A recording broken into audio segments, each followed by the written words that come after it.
Dieu a commencé avec Adam, pas avec un groupe de gens. J'insiste, et ça,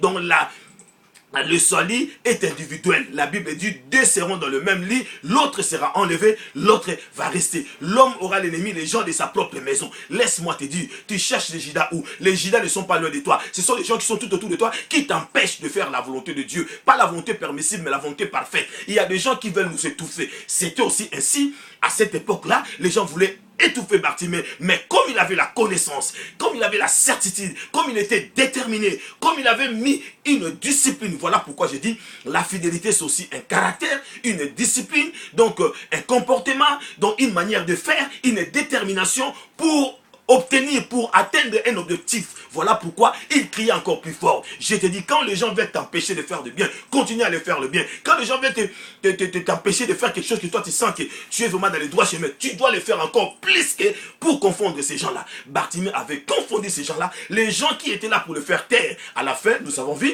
ces gens-là disait encore à Bartimée plutôt, lève-toi, il t'appelle. Donc, les gens qui sont en train de se moquer de toi aujourd'hui, la Bible déclare, si Dieu agrée la voix d'une personne, il dispose même à sa faveur ses ennemis. Les gens qui se moquent de toi, ils seront de premières personnes pour t'acclamer, pour te dire que oui, au pambolami. Parce que, Baselio, les gens qui ont attendu pendant que le serpent était en train de mordir Paul, ils croyaient que Paul devait mourir, mais à la fin, ils ont déclaré, cet homme c'est un Dieu parmi nous. Laisse-moi te dire, les gens qui te critiquent seront dans la confusion et ils diront toujours que tu as un Dieu qui est vrai et véritable, que tu sers. Bartimée s'est élevé.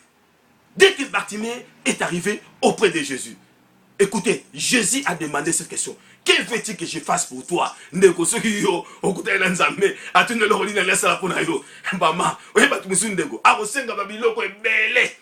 soucis, les souhaits de Bartimée, c'était de revoir encore parce qu'il voyait.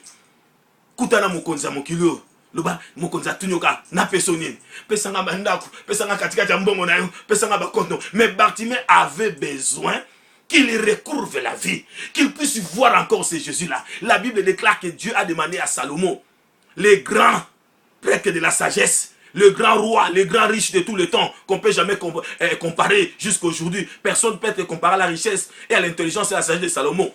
Salomon avait demandé à Dieu, donne-moi la sagesse et l'intelligence. Et Dieu a ajouté de la richesse. Donc quand tu es devant la présence de Dieu, tu dois savoir quelle est la chose que tu dois demander.